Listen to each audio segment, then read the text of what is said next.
आएंगे, आप लोग शांति बनाए रखें। तब तक जो है नीचे चले आइएगा।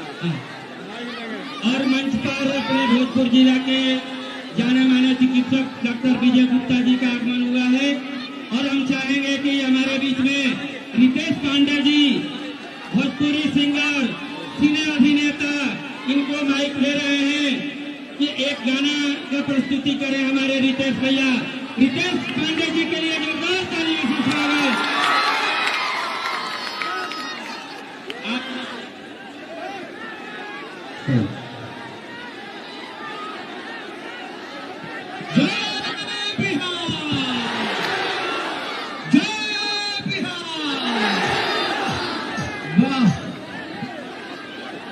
जजबाई जुनून यह बिहार के बदली, यह बिहार के बदहाली से निकाली।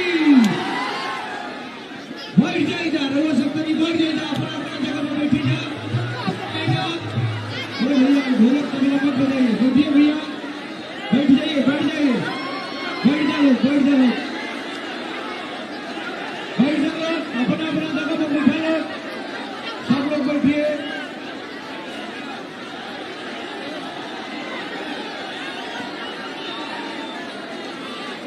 अपने अपने जगह पर सब लोग बैठ जाइए, दो बात सुनिए, दो गीत सुनिए।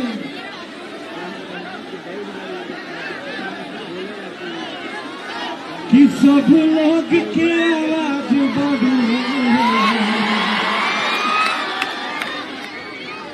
वो सब भारी की आवाज बढ़े,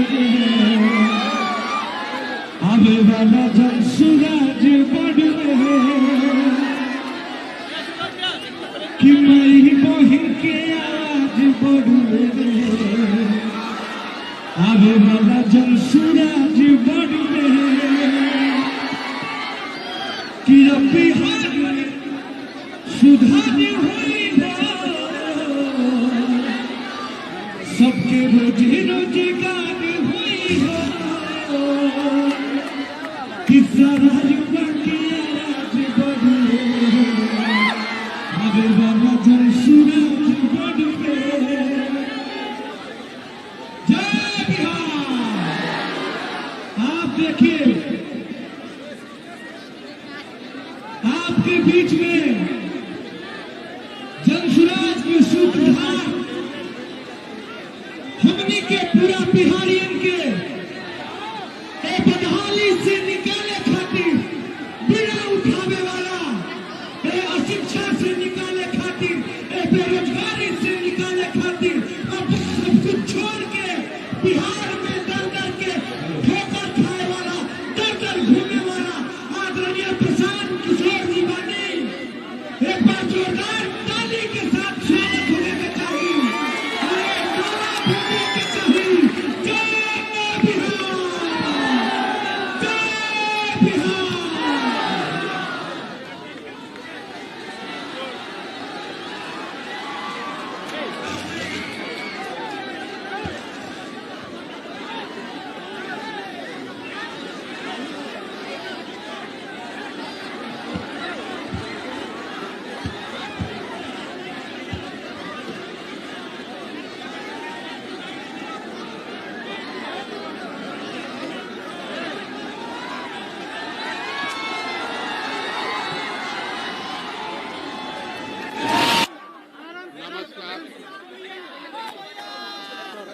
भैया आइए।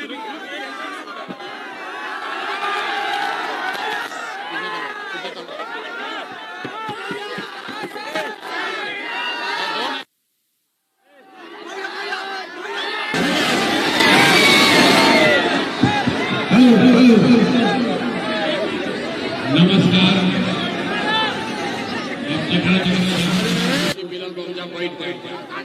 बैठिए, कुर्सी पर बैठिए। पहले कुर्सी पर बैठो भाई, पहले कुर्सी पर बैठी जा।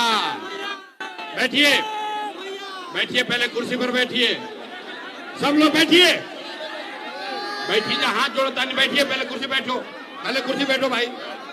जिसको कुर्सी मिला है कुर्सी पर बैठिए। भाई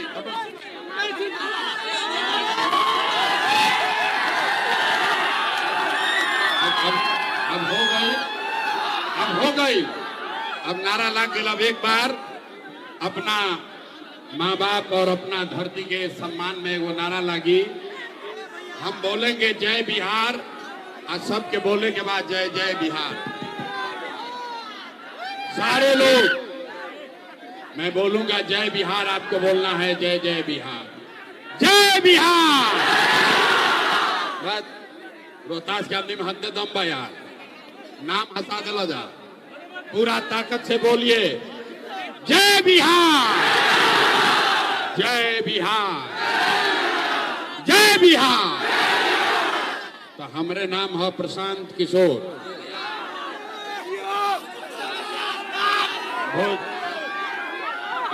भोजपुरी में बोली कि हिंदी में? भोजपुरी में कि हिंदी में? भोजपुरी में। तो हमरे नाम है प्रशांत किशोर, और हम नेता ना है रे भाई। रुआ सब एजा आइल बनी जाई सोच के। भाई बैठ जाइए, बैठिए, बैठिए। कुर्सी जिसको मिला है कुर्सी पे बैठो। है कुर्सी के लड़ाई बा, आइजा कुर्सी छोड़ के भाग जाता है ना आदमी। नेताजी एक बार कुर्सी पर बैठ गए तो उठते नहीं था। आई जनता के देखी कुर्सी मिलल बा छोड़ के खड़ा हो जाता है। अरे भाई कुर्सी पर बैठो, बैठिए, कुर्सी पर बैठिए पहले। तो हमारे नाम है प्रशांत किशोर, और हम नेता नहीं हैं। आप लोग सब यहाँ आए हैं ये समझ के कि बिहार में एगो नया दल बनल बा, जन सुराज। और नेताजी यहाँ कहन कि सब लोग जन सुराज के वोट दी ही जा, स्कूल के बस्ता छाप पर बटन दबाई जा, हमने के जीत के आवल जाई। तरुआ सबके काम होई, सबके भलाई होई, विकास होई। तो भैया इजा ऐसा कोनो बात ना होई। हम कोई के इजा मदद करे नहीं आई। हम नाली गली ना बनवाई, राशन कार्ड नहीं दिलवाते हैं, किसी का कोई मदद भी नहीं करते हैं, और आपसे वोट भी नहीं मांगेंगे। ये वोट मांगने का अभियान नहीं है, मछली बांटने का अभियान नहीं है। ये आपको मछली मारने सिखाने का अभियान है। और हम वोट क्यों नहीं मांगते हैं? ए भाई वोट मांगे वाला तो हर एक 2 बरिस पर हुआ यहाँ कोई ना कोई आवते बा। जो आया यही कहा हमको वोट दे दो, हम आएंगे तो जीवन में तुम्हारा सारा काम हो जाएगा। यही सुन सुन के आप जीवन भर से वोट दिए जा रहे। पहले 40-45 बरिस तक हमने के सब लोग मिल के कांग्रेस के राज बनैलन। फिर 15 बरिस गरीब के बेटा लालू जी के राजा बनावल गई। अभी 20 बरिस से नीतीश बाबू कुर्सी पर बैठल बाड़न। दिल्ली में हमने आपने मोदी जी को भी जिताकर देख लिया। आपका और आपके बच्चों का डिहरी, ससाराम, शाहाबाद बिहार के लोगों का जीवन नहीं सुधरा। तब आइल बारन कोनो प्रशांत किशोर, रउआ हमार बात सुनब आ हमरा पर भरोसा करके हमरा के वोट दे। ते भाई एकर का गारंटी बा कि जीतला के बाद हम रउआ संगे धोखा ना करो? वोट से पहले तो सब आदमी बढ़िया बतियावेला, वोट के बाद आपके साथ धोखा करता है। इसीलिए हम इस अभियान में वोट नहीं मांगते हैं। लेकिन अभी 15 मिनट में रउआ सबके एगो रास्ता बताई, गरीबी से निकलने का रास्ता। अगर आप उस रास्ते को सीख लीजिए तो उसके बाद जेकरा के मन होके ओकरा के वोट दे दी। वोट जिसको मन है उसको दे दीजिए, लेकिन जो रास्ता अभी बताएंगे वैसे वोट दीजिएगा। तो और कुछ हो या न हो, आपके लिए, आपके बच्चों के लिए इसी बिहार में बढ़िया रोजगार और पढ़ाई का व्यवस्था निश्चित तौर पर हो जाएगा। और अगर ना होके तो नेताजी के ना, मुखिया विधायक सांसद का नहीं, अपना बेटा, अपना भाई प्रशांत किशोर का गला पकड़ लीजिएगा। तब भैया भाषण हो गई खत्म। अब 15 मिनट में अब रास्ता, गरीबी से निकले के रास्ता के पढ़ाई हो गई शुरू। अब 15 मिनट तक कोई आदमी आपस में बात नहीं करेगा, कोई नारा ना लागी, ताली नहीं बजेगी। 15 मिनट में आपसे 3 गो सवाल हम पूछेंगे। 3 गो सवाल पूछो, ओकर हाथ उठा के हाँ या ना कह के रउआ जवाब देवे के बा। और अभी 15 मिनट में रउआ ही अपना आंख के सामने दिखी कि बिहार में गरीबी, बदहाली, परेशानी का कारण क्या है और इससे निकलने का रास्ता, उपाय क्या है। बात समझ में आई तो जन सुराज से जुड़ जाए के बाद, आ ना समझ में आई तो जौन नेता, जौन दल, झंडा अच्छा लागता उसके साथ चली। अब 15 मिनट तक सारे लोग ध्यान से सुनेंगे और सवाल का जवाब हाथ उठा कर देना है।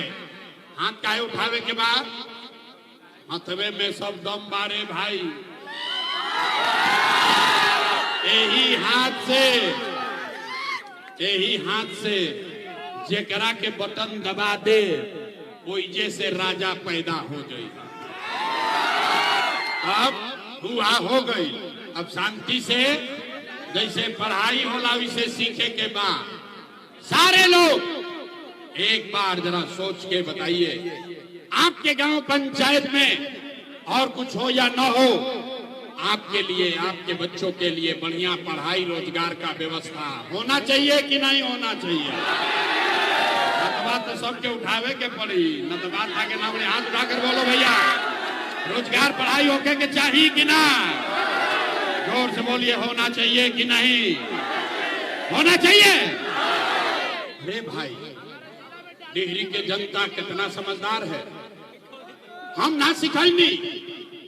यहाँ आए हुए सारे लोग, आप चाहे पढ़े लिखे हैं या अनपढ़, हिंदू हैं या मुसलमान, अगड़े हैं या पिछड़े, अमीर हैं या गरीब, महिला है या पुरुष, युवा है या बुजुर्ग, सब आदमी कहल है कि ना भैया और कुछ होके चाहे ना, हमने के रोजगार और पढ़ाई जरूर होके के चाहे।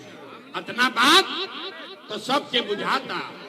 आपको मालूम है कि अगर आपके लिए, आपके बच्चों के लिए पढ़ाई रोजगार हो जाए तो कोई मुखिया बने, कोई विधायक बने, लालू बने, नीतीश बने, मोदी बने, प्रशांत किशोर बने, अगर आपके बच्चे के लिए पढ़ाई रोजगार हो जाए तो आपका जीवन सुधर जाएगा। आपको दिखाते आपके बदहाली का कारण। सारे लोग एक बार जरा अपन लइकन के चेहरा याद कर लीजिए। सब आदमी अपने अपने बच्चों का चेहरा याद कीजिए और अपने बच्चों के नाम पर एक बार ईमानदारी से बताइए, आप में से किसने जीवन में एक बार भी अपने बच्चों के लिए, अपने बच्चों के पढ़ाई रोजगार के लिए वोट दिया है?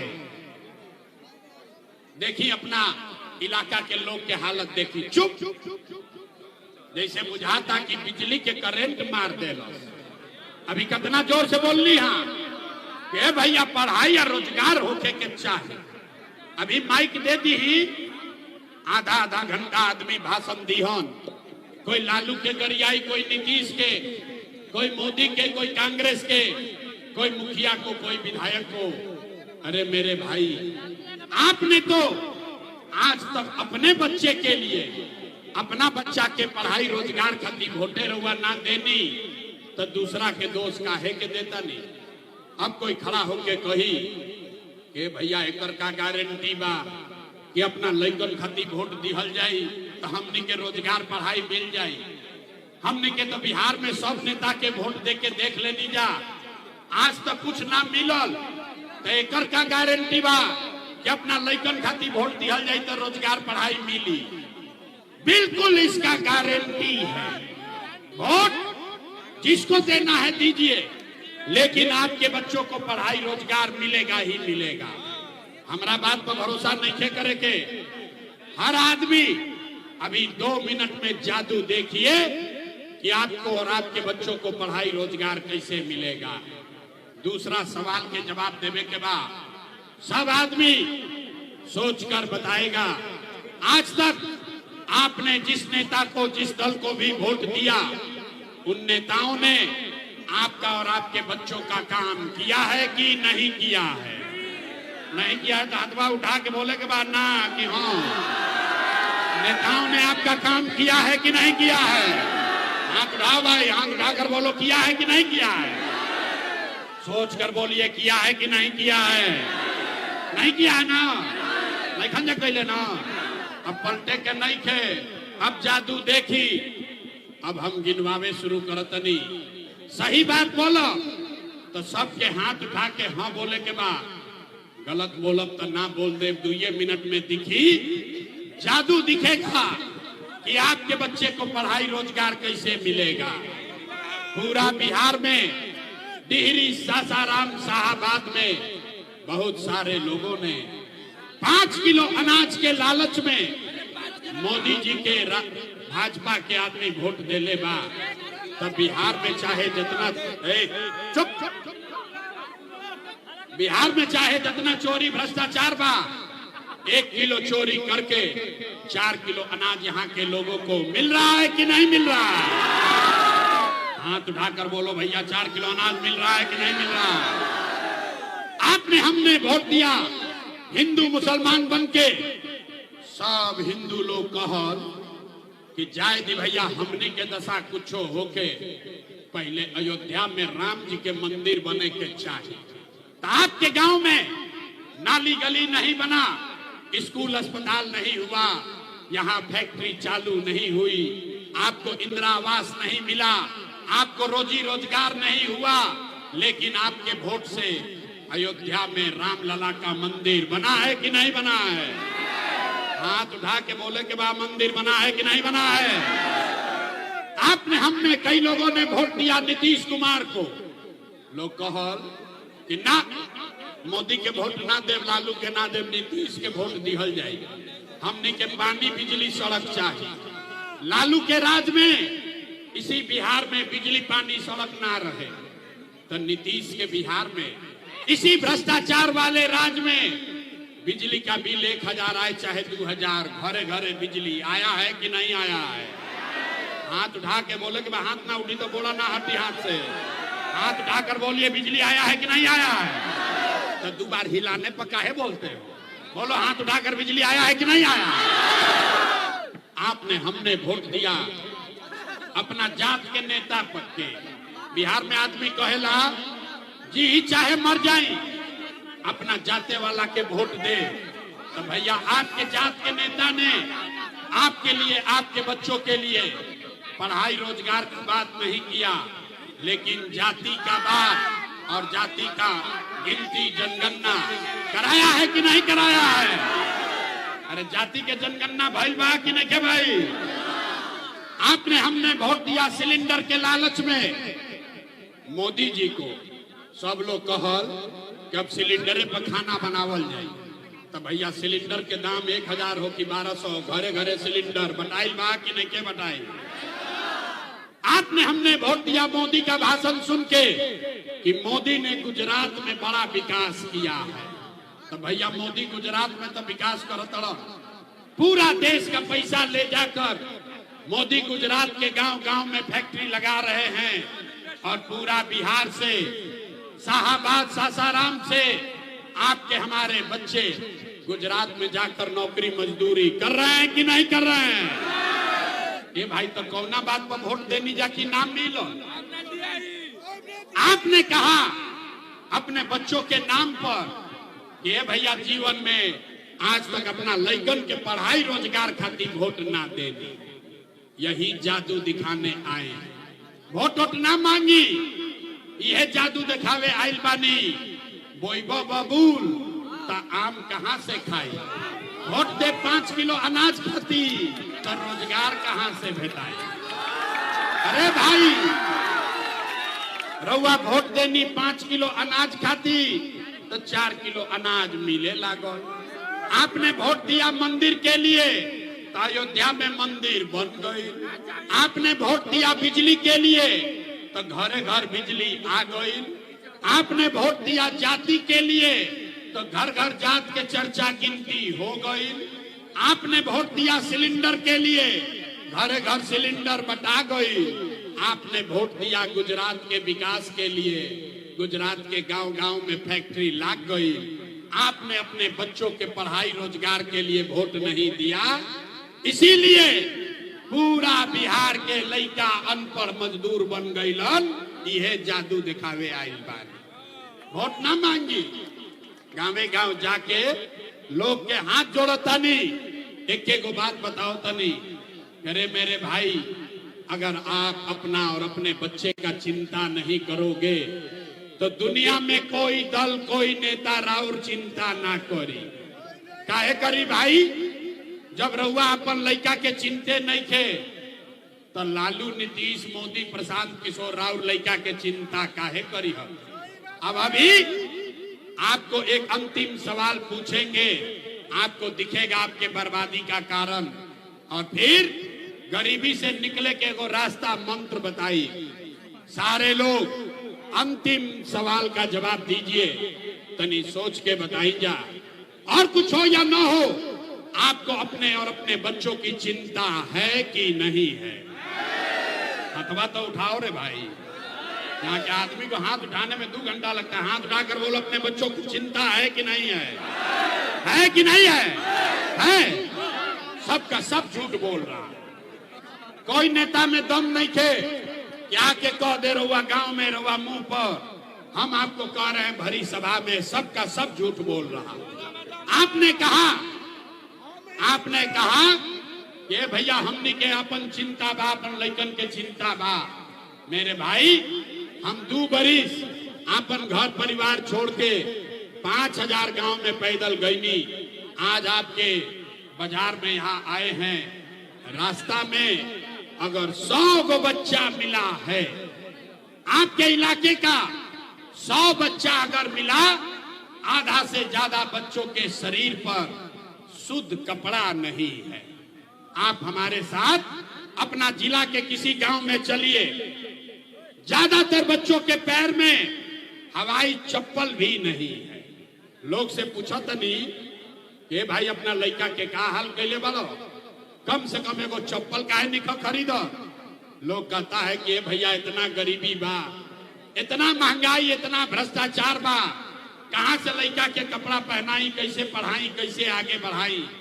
तो मेरे भाई, जिन नेताओं ने आपका और आपके बच्चों का ये हाल कर दिया कि रउआ लड़का के शरीर पर कपड़ा नहीं थे, पैर में चप्पल नहीं थे, बढ़िया खाए के भरपेट भोजन नहीं थे, लड़का बीमार पड़ता तो दवा डॉक्टर अस्पताल नहीं थे, उहे नेताजी 2 महीना के बाद यहाँ वोट मांगे तो जितना लोग यहाँ आए हैं, ज्यादातर आदमी जाति के नाम पर हिंदू मुसलमान बन के 500 रुपया के लालच में लालू के डर से मोदी, अब मोदी के डर से लालू का नारा लगाकर मुर्गा भात खाकर 2 गो पाउच पीकर अपने ही हाथ से उस नेता को बटन दबा के राजा बनाओगे।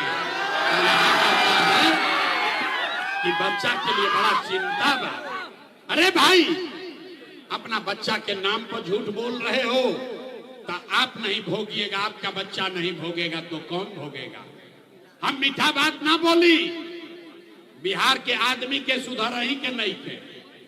हम इतना 3 बरिस से घूमतनी, गांव में जाइला पूछीला, ए भाई वोट के खा के देले रहो।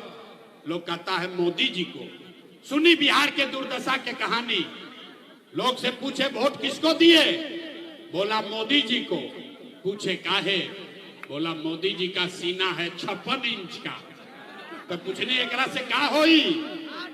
लोग कहल कि भैया सब मियाँ जी लोग के मोदी जी मार के भगा दी हो, पाकिस्तान के 6 गो टुकड़ा कर दी हो। अरे मेरे भाई, ऐजा टिहरी के गांव में बैठ के रउआ लौकता कि मोदी के सीना 50 इंच बा कि 56 इंच, लेकिन आपन लइकन के, पूरा बिहार भर के लइकन के खैला बगैर सीना सिकुड़ा के 15 इंच भइल बा। रउआ नइखे लौकत तो कैसे सुधार होई? कैसे सुधार होई? ना हो सके। आदमी कहता कि भैया हमनी के विकल्प न ना रहे। अब रउआ आइल बानी, जन सुराज आइल बा, रउआ आगे आगे चली, आपको हम लोग वोट देंगे, रउआ बिहार के सुधारी। हम रउआ के हाथ जोड़ता नहीं। एगो प्रशांत किशोर के छोड़ी, अगर 10 गो प्रशांत किशोर आ जाइए तब भी बिहार का सुधार नहीं हो सकता है। जब तक आप नहीं सुधरिएगा तब तक कोई नहीं बिहार को सुधार सकता। सुधारिए ना सके जब रउआ अपन लड़का के चिंते नहीं के हो, लड़कन के शरीर पर लाठी बाजता, लड़का खैला बिना मरता सन, रोजगार नहीं खे, लेकिन आपन लड़कन के चिंता नहीं खे। लड़कन के चिंता क्या होला? अगर समझे के बा तो एक बार लालू जी के रुआ सब देखी जा। लालू जी के अपन लड़का के चिंता बा। लालू जी के लड़का 9वां पास ना कैलक, लेकिन लालू जी के चिंता बा कि हमार लड़का बिहार के राजा बनो। ये बात कहता नहीं तो कुछ आदमी के बुझाता कि हम लालू जी के शिकायत करता नहीं। अरे ना रे भाई, हम तो लालू जी के तारीफ कर रहल बानी। लालू जी इतना अच्छा बाप बाड़न, लड़का 9वां नइखे पास कैले, लेकिन चाहतड़न की बिहार के राजा बन जाओ। रउआ अपन दशा देख ली, राउर लड़का मैट्रिक पास कर ले, आईए बीए कर लिया, उसको चपरासी का भी नौकरी नहीं मिला, लेकिन रउआ ओकर कोनो चिंता नहीं है। रउआ तो जात के झंडा उठा के घूम रहल बा। गांव में आदमी बैठा था, घर के दलान में, खेत खलिहान में, चौक चौराहा पर चाय के दुकान पर चर्चा होता, लालू जीती हन की नीतीश जीती हन, भाजपा जीती की जनसुराज जीती। अरे भाई, एक बार इहो बतियाल कि तहार लड़का कब जीती, यही खाती आइल बानी यही बतावे। हमरा इहो मालूम बा कि हम कतनो चिकर ली, कतनो भाषण दे दिए जाके आदमी ना सुधरी हो। अरे भाई, जे अपना लड़कन के कष्ट देख के ना सुधरल, वो प्रशांत किशोर के भाषण से सुधरी। हम इतना बुर्बक नहीं थी। यही से रउआ के एगो रास्ता बतावत नहीं, वो रास्ता सीख ली और ओकरा बाद जेकरा के मन होके ओकरा के वोट दे दी। जात वाला के ठीक लगे ओकरे के दो, लेकिन जो रास्ता बताई वैसे देवा तो अब की हाली दिवाली छठ के बाद आपका गरीबी बदहाली कम होगा। सारे लोग अब ध्यान से रास्ता समझिए। अगली बार जब वोट देने जाई जा, अगला बार जब वोट देने जाई जा, तो एक बात याद रखी, जिन नेताओं ने बिहार को लूटा है, आपके बच्चों का ये दुर्दशा किया है, आपके पेट पर लात मारा है, आपके बच्चों को अनपढ़ मजदूर बनाया है, वो नेता चाहे आपके जाति का हो या धर्म का, दल का हो या गांव का, उसको वोट नहीं देना है। अगर ये बात बुझात होगे तो तनी हाथ उठाई जा। सब आदमी हाथ उठाए रखो और हाथ उठाकर बोलिए, जिन नेताओं ने बिहार को लूटा है उसको वोट देना है कि नहीं देना है? देना है कि नहीं देना है? रउआ जात के होई हम देव कि ना दे? हिंदू मुसलमान करी हम देव कि ना दे? 1000-2000 रुपया ला के देगा, दीजिएगा कि नहीं दीजिएगा? ना दोगे? हम तो जननी आई तक आदमी होशियार बड़ा। अरे भाई, नेताजी 1000-2000 रुपया ला के दी, हम पैसा लेबे के बाद काहे लेबे के बाद समझ लो, बिना समझ ले कुछ नहीं करे के। काहे लेना है समझिए। आप बताइए, पिछला 5 वर्ष में आपसे हमसे राशन कार्ड बनाने में इन नेताओं ने घूस लिया है कि नहीं लिया है? हाथ उठाकर बोलो भैया, राशन कार्ड में घूस लागल बा कि नहीं लागल? जाति प्रमाण पत्र बनाने में घूस लिया है कि नहीं लिया है? थाना में पुलिस वाला पैसा ले रहा है कि नहीं ले रहा है? ब्लॉक में सीओ बीडीओ जमीन के दाखिल खारिज में लूट रहा है कि नहीं लूट रहा है? डिहरी में अखौरी गोला के गांव में गांव शराब 100 रुपया के शराब 200 रुपया में बेचा था कि नहीं क्या बेचा? बिजली का बिल ज्यादा आ रहा है कि नहीं आ रहा? अरे भाई, तो हमनिए से लूट के 5 बरिस पैसा जमा कैले बारा सन, वही में से 1000-2000 ला के दिया सन, तो अपने पैसा ले लेवे के बाद। लेकिन पैसा लेने के बाद अब एक मंत्र सिखा रहे हैं, इसको याद कर लीजिए, गरीबी से निकलने का मंत्र। सारे लोग एक बार ये मंत्र याद कीजिए, अगली बार जब वोट देने जाइए एक संकल्प लीजिए, एगो संकल्प लीजा। एक बार जीवन में एक बार ये संकल्प लीजिए, इस बार वोट किसी नेता के लिए नहीं, किसी दल के लिए नहीं, अपने जात के लिए नहीं, हिंदू मुसलमान के लिए नहीं, 5 किलो अनाज के लिए नहीं, नाली गली के लिए नहीं, मंदिर मस्जिद के लिए नहीं, लालू नीतीश मोदी प्रशांत किशोर के लिए नहीं। जीवन में एक बार वोट, सबको संकल्प लेना है, जीवन में एक बार वोट अपने अपने बच्चों के लिए देना है, अपने बच्चों के पढ़ाई और रोजगार के लिए देना है। ताली बजावे से बात ना बनी, इतना बुर्बक मत बुझा जा। अब हाथ जकरा जगह जो तैयार होते अब हाथ उठाओ भैया, और हाथ उठाकर संकल्प लेकर बोलिए, अगली बार वोट अपने बच्चों के लिए देना है कि नहीं देना है? वोट अपने बच्चों के लिए देना है कि नहीं देना है? देवे के बाद झूठ नहीं ना बोला, झूठ नहीं ना बोल रहे हैं, जांच ली ही। अच्छा हाथ नीचे करिए, हाथ नीचे कर लो, अभी जांच होगी। अगर आपने झूठा संकल्प नहीं लिया तो 2 महीना के बाद वोट होई। लइकन खाती अगर रहुआ वोट दे तो नीतीश कुमार रहियन की जइयो। जोर से बोलो भाई, नीतीश कुमार को रखना है कि हटाना है? रखना है कि हटाना है? रखना है कि हटाना है? हटाना है कि रखना है? अब मोदी आई हो कहियन सब लोग के रुको, मोदी आके कहियन कि सब लोग नीतीश के एनडीए के वोट दे दो तो दियाई, काहे ना दियाई?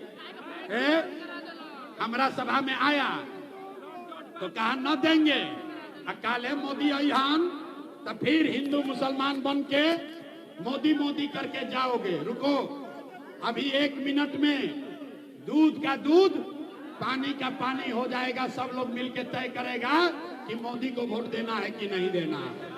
रुकिए, एक सवाल का जवाब दीजिए, अभी दूध के दूध पानी के पानी हो जाए।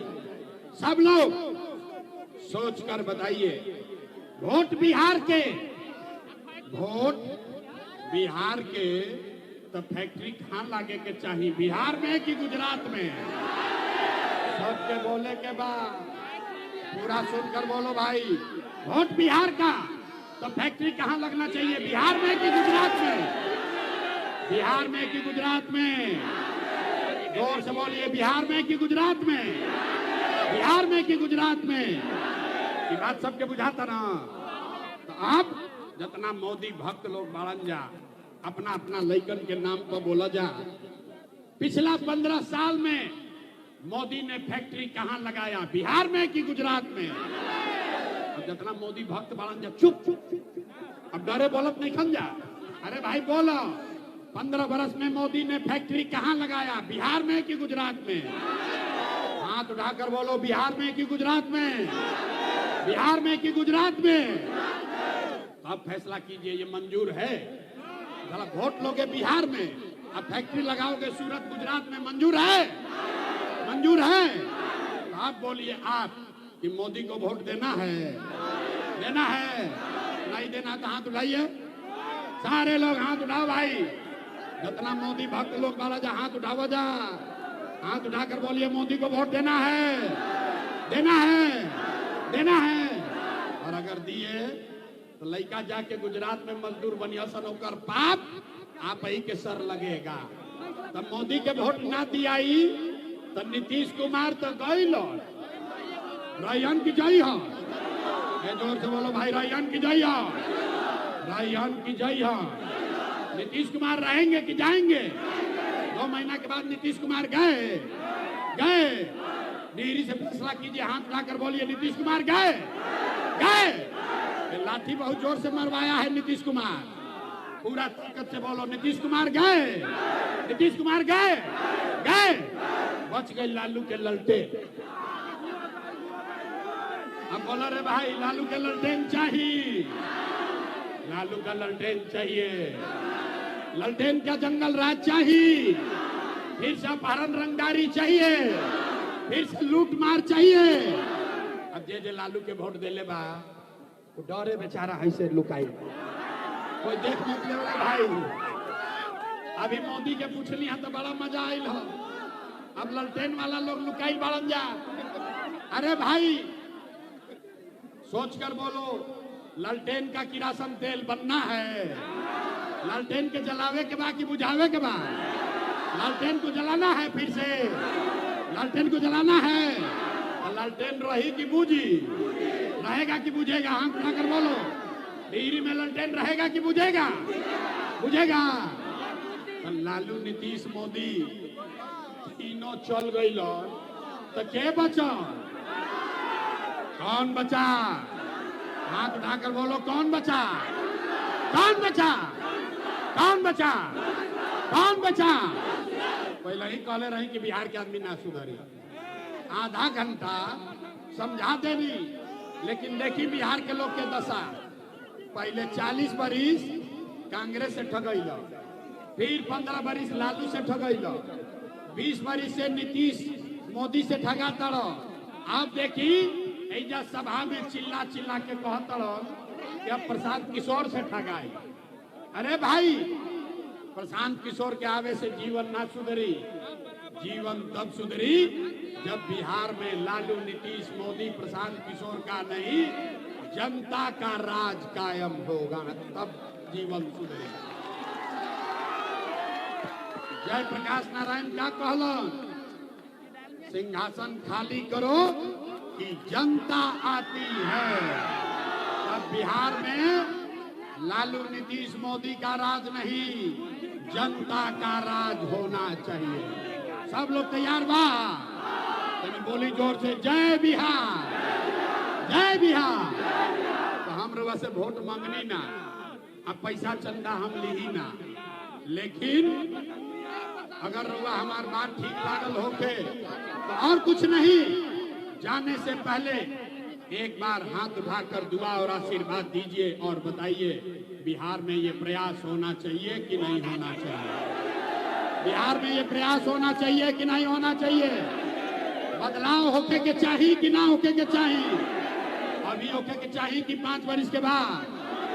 सोच के बोलो भैया, अभी कि 5 बरिस के बाद? अभी कि 5 बरिस के बाद? 25 में कि 30 में? 25 में कि 30 में? सब लोग तय कर लिए? सब तय कर लिए? पूरा जोर से बोलो, जय बिहार, जय बिहार। दिवाली, छठ के बाद अब किसी का लड़का पढ़ाई या रोजगार के लिए छठ के बाद अब कोई बिहार से बाहर नहीं जाएगा। संकल्प लीजिए।